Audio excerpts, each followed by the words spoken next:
कहानी बरगद के पेड़ वाले चुड़ैल। यह कहानी हमारे गांव की काली चुड़ैल के बारे में है। गांव के लोगों का कहना है कि वह जंगल के किनारे बने बरगद के पेड़ों रहती है और वहां गांव के खेलते हैं, और जो बच्चा उसे पसंद आ जाता है वह चुड़ैल उसको अपना शिकार बना लेती है। पर चुड़ैल इस गांव में रहना संभव नहीं है, क्योंकि हमारे गांव में हनुमान जी का मंदिर है और उसके गांव के बाहर बरगद के पेड़ पर रखा हुआ है। इसलिए वो किसी बच्चे का उसके पेड़ तक आने का इंतजार कर रही है और फिर उसे अपने वश में करके मारकर खा जाती है। ऐसा गांव के सभी लोग बताते हैं, इसलिए इस गांव का कोई भी बच्चा जंगल के किनारे पर उस बड़े से बरगद के पेड़ के पास नहीं जाता है। ये सब बातें एनिमेटेड सिटी से आए अपनी मौसी के लड़के पिंटू से कह रहा था। पिंटू शहर का था और उसे इन सब बातों पर विश्वास नहीं था, और ये बच्चा भी वैसा ही था जिसकी उम्र 10 से 12 साल थी। पिंटू ने बोला, हा, ये सब झूठ है दोस्तों, गांव के लोग आपको झूठा बताते हैं। तो उसने बोला, नहीं, ये सब सच है और हम रात में उस चुड़ैल की आवाज सुन सकते हैं। तो पिंटू बोला, ठीक है, आज शाम हम सभी एक जैसी जगह पर मिलेंगे और फिर सभी मिलकर उस चुड़ैल की आवाज सुनेंगे। ठीक है। शाम के 6:30 बजे सभी बच्चे पिंटू और लैटिस सहित एक ही जगह पर बैलिनी हो गए। टैब प्रयोगशाला में बोला, हमें उस चुड़ैल की आवाज यहां सुनाई गई है, न कि देवी। हमें इसके लिए उस पुराने फर्नीचर के अंदर जाना होगा जो गांव का सबसे आखिरी में है। सभी बच्चे उस स्थान पर गए और सभी वहां गए, उस चुड़ैल की आवाज सुनी। उन पर किसी ने भी अपनी आवाज नहीं दी। तब पिंटू बोला, मैंने तो पहले ही कहा था कि गांव वाले बस बच्चों को देखने के लिए उस चुड़ैल की कहानी की सीख देता हूं। सभी बच्चे बोलते हैं कि ऐसा नहीं है। रोज वो चुड़ैल रात में हंसती है और सभी से बोलती है कि मेरे पास आओ, मैं भूखी हूं। ऐसा ही कुछ सब बच्चे उस जगह से जाने लगे और पिंटू भी उनके साथ साथ उनका मजाक उड़ाते हुए जा रहा था। सब बच्चे आगे थे और पिंटू पीछे पीछे चल रहा था। कुछ ही दूर होगा कि तभी उसे किसी ने हंसने की आवाज दी और किसी ने कहा, हा, मेरे पास आओ पिंटू, मैं भूखी हूं। पिंटू को यह देखकर बहुत अच्छा लगा। उसके मुंह से आवाज नहीं निकल रही थी। किसी तरह उसने अपने भाई को आवाज दी तो प्रेरणा और बाकी सभी बच्चे उसके पास दौड़कर आए और बोले, अरे ये क्या हो गया, तू कांप क्यों रहा है? वो बोला कि मैंने अभी किसी को मेरा नाम लिया है। आप सभी ने क्या सुना था? सभी बच्चे बोले, नहीं, हमने तो कुछ भी नहीं सुना। सभी बच्चे बोले कि हमने तो पहले ही कहा था कि वो चुड़ैल की कहानी सच्ची है।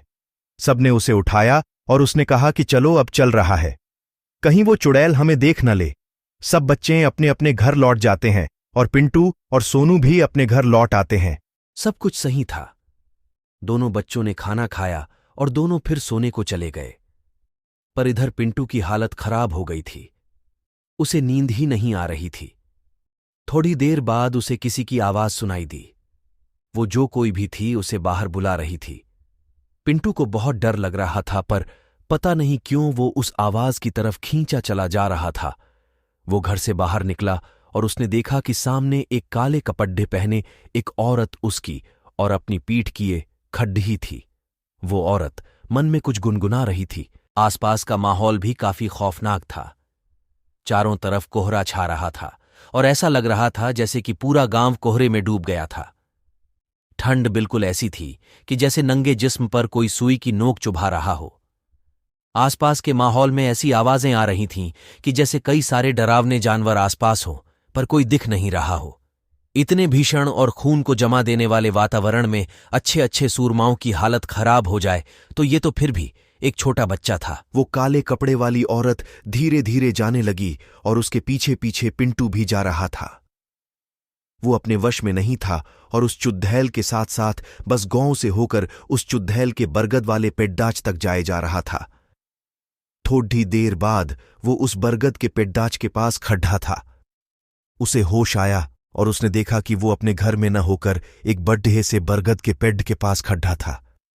वो डर गया और चिल्लाने लगा, मैं यहां कैसे आ गया? मम्मी, पापा, आप कहां हो? मुझे यहां डर लग रहा है। हा, कोई फायदा नहीं। आसपास किसी के जोर से चिल्लाने और हंसने की आवाजें आने लगीं। पिंटू की हालत काफी खराब हो चुकी थी। उसकी आंखों से आंसू बह रहे थे।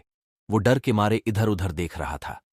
तभी उसने देखा कि उस बरगद के पेड्डी पर एक काले रंग की शाल ओढ़े एक बूढ़ी औरत खड़ रही थी। वो औरत दिखने में काफी भयानक थी और उसके हाथ में कुल्हाड़ी भी थी, जिसे वो अपने एक हाथ में लेकर उसकी ओर देख रही थी और हंस रही थी। वो बोली, आज तो मैं पेट भर के खाऊंगी। गांव में बहुत दिनों से कोई मेरा शिकार नहीं बना है। हा हा हा हा हा हा। और हंसकर वो एक झटके में उसके सामने आकर खड्डी हो गई। पिंटू ने उसकी भयानक शक्ल देखी और वो वहां से भागने लगा कि तभी उस चुड़ैल ने उसे पकड़ लिया और उसके चेहरे पर अपने बड्ढे बड्ढे नाखून फेरने लगी, जिससे पिंटू के गाल पर एक नाखून से हल्का सा कटने का निशान लग गया। फिर धीरे धीरे वो औरत अपनी कुल्हाड़ी को उसकी ओर बढ़ाने लगी और कुल्हाड़ी का एक जोर का वार उस पे दे मारा। तभी पिंटू की आंख खुली। वो सपना देख रहा था। थोड़ी देर तक तो उसे यकीन ही नहीं हुआ कि उसके साथ यह सब क्या हो रहा था, पर उसने सपना समझकर सब भुला दिया। वो फ्रेश होने के लिए गया कि तभी चेहरा धोते वक्त उसे शीशे में अपने गाल पर एक नाखून के कट का निशान दिखा। वो समझ गया कि उसके सपने में कोई हकीकत जरूर थी। फिर उसी दिन वो और उसकी मां अपने शहर लौट गए थे। पर पिंटू के साथ जो कुछ हुआ वो एक सपना था या सच, ये पिंटू हमेशा याद रखने वाला था। बरगद का पेड्डी आज भी वहीं है और वह चुड़ैल आज भी अपने शिकार का इंतजार कर रही है। तो दोस्तों, यह कहानी काली चुड़ैल कहानी आपको कैसी लगी बताएं। वीडियो को लाइक करें, चैनल को सब्सक्राइब करें। वीडियो के साथ